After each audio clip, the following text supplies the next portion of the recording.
hour. It's been such an honor to speak with you. I have one final question for you, and then we'll let you go. Do you see a Margaret Thatcher conservative in the current batch of Republican candidates for the nomination, perhaps a Donald Trump, maybe? Yes. Of course, unquestionably, the best man to be president, who I think doesn't actually have a hope of getting it because the Republicans have a gift for always choosing the one person who can't win. They've done it twice in a row now, is Governor Scott Walker of Wisconsin. Okay. I don't know how much you know about him. Yeah, well, so you're endorsing Scott Walker. You don't like Donald Trump, huh? No, that's just a joke. Trump, you see, is not a politician. He's a businessman, and the two don't always go very well together. The one advantage there might be of having him is that he understands how finance works.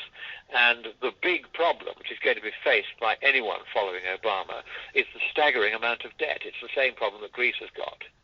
You know, you're now, 1.8 trillion, is it? Or it's some 18 now. Sorry, 18 trillion right. in debt you are. Right. It's a staggering figure, and growing at an enormous rate by the second. And no, it's not. No, it's not. By the way, because do you know?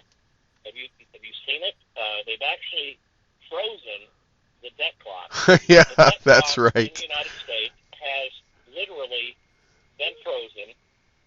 Obama is so powerful, the ability to freeze debt clocks. Yeah, that's been artificially frozen, though. I fear that I fear that Lord Monckton is right. I mean, the truth of the matter, of course, is the nation is ever more deeply in debt. Right. And his biggest failure, which was inevitable because no socialist government that I can think of has ever left office, with the possible exception of Clinton, with the debt being less than it was when they came in. It's virtually unheard of, and even Ron Reagan got that one terribly badly wrong. But Obama will have by the end of this administration doubled America's national debt, which has been accumulating for 100 years, and to double it in one administration is a measure of the extraordinary intellectual and financial bankruptcy of the current governing class in the United States. You know, I just Lord Monckton. It's a very serious situation, and the reason why I would prefer Scott Walker over Trump to deal with Yes. is that Scott Walker actually faced the bankruptcy of Wisconsin when he became governor there, and dealt with it by confronting the trade unions who were largely responsible for the bankruptcy with the problem and saying that a lot of them were going to lose their jobs if this went on because the money had run out. And he managed to convince the ordinary union members to vote down the communist leadership and accept his reforms, which kept the state solvent. And he did that by very skillful negotiation, and he had to face down one of probably the most expensively funded recall election campaign against him that's ever happened. Because all the big unions, the Democrat Party, all the left weighed in, international money came pouring in, they were determined to get rid of him, and they failed. This is a guy who has been baptized in battle and has won. And so put him in charge of sorting out the national debt, federal debt, I think he'd be able to do it. And he's a clever enough politician, which Trump isn't.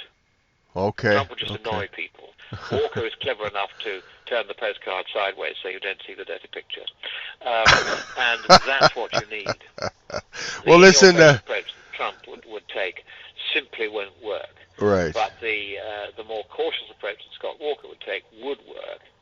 And, of course, the trouble with Ted Cruz is that he wasn't born in the United States. Well, there you go. Yes. Although there now is a precedent for somebody not being born in the United States and still being allowed to be president, I still think at some point you have to reassert your constitution on this.